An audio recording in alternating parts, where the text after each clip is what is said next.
You wanna know how I'm really feeling? I'll tell you how I'm really feeling. Now I know legally that she killed my child. Now I'm waiting to know for how long she tortured her for before she killed her. That's the truth. If that's the actual truth as is, you know. Hey guys, welcome back to my channel. Welcome back to Crime with Regina. Today we're going to be looking at the 2023 case, the death of the 4-year-old little girl by the name of Nada-Jane Challita at the hands of her father's then girlfriend by the name of Amber Lee Hughes. Amber Lee Hughes was a teacher at the little girl's preschool when she met the little girl's father, and they then started dating. A couple of months of them dating, she quickly moved in and they became a little happy family. The mother and the father say that Nada loved Amber and she also doted on the little girl. Because dating the parents of the children of the school was not allowed, Amber then stopped working at Nada's school. When the relationship between Amber and Nada's dad by the name of Challita progressed, it became volatile to a point where it became violent, and Ellie filed a complaint against Amber that led to them separating for a couple of months, but they later came back together. Hey, that is the problem with people these days. People thrive in toxicity. I mean, the relationship was so toxic that a case was opened against your partner, but you later go back to the said partner. On the day of the incident, which was on the 23rd of January 2023, little Nada was left at home with her stepmother, Amber, and the dad had went to Limpopo for job prospects. He was actually looking for a home because he had found a job in Limpopo.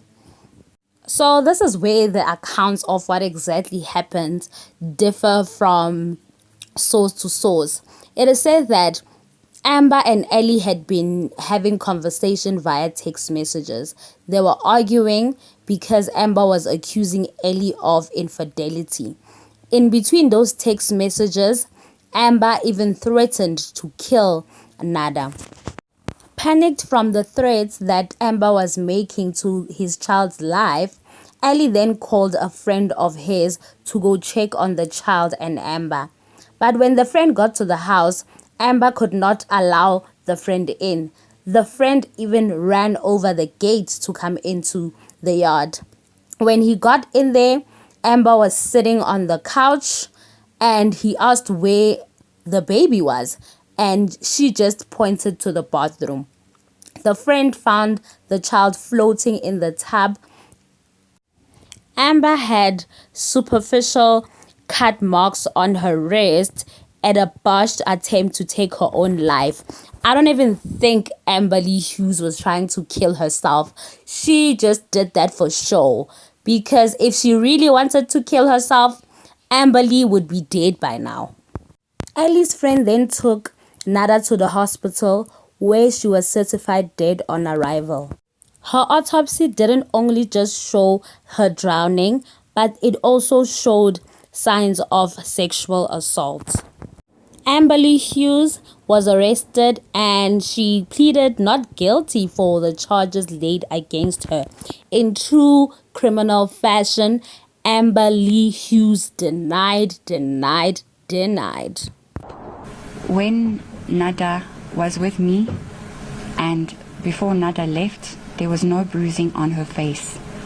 I didn't notice any bruises on Nada. Ms. Hughes, I want to put it to you that you drowned the deceased because you wanted to burn Mr. Challita. No, never. You also raped her. You fell and trampled her. No, I never hurt Nada. You've already made a threat that I'm gonna kill you and your child. That's the threat you made, right? Yes. You said you didn't mean it, but No, you made my a lord. threat Yes. to the baby's father. It was 6 months before, my lord, you yes. made- As the case progressed, Amber Lee Hughes, I think she probably felt the heat. In July 2025, she eventually confessed through her attorney to actually killing the child. I admit that I've drowned the deceased Nada-Jane Challita, 23 January 2023, by sitting on her, which had the result that she was submerged in the water. And in true criminal fashion, she blamed everything else but herself for the murder.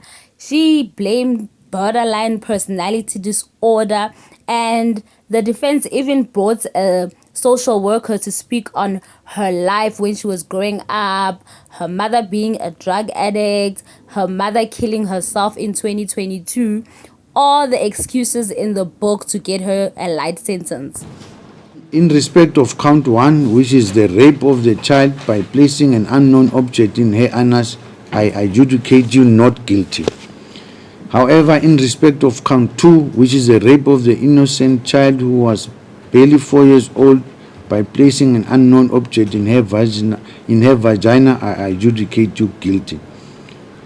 Similarly, in respect of count 3, which is premeditated or plain murder, I adjudicate you guilty on the basis that the murder was planned.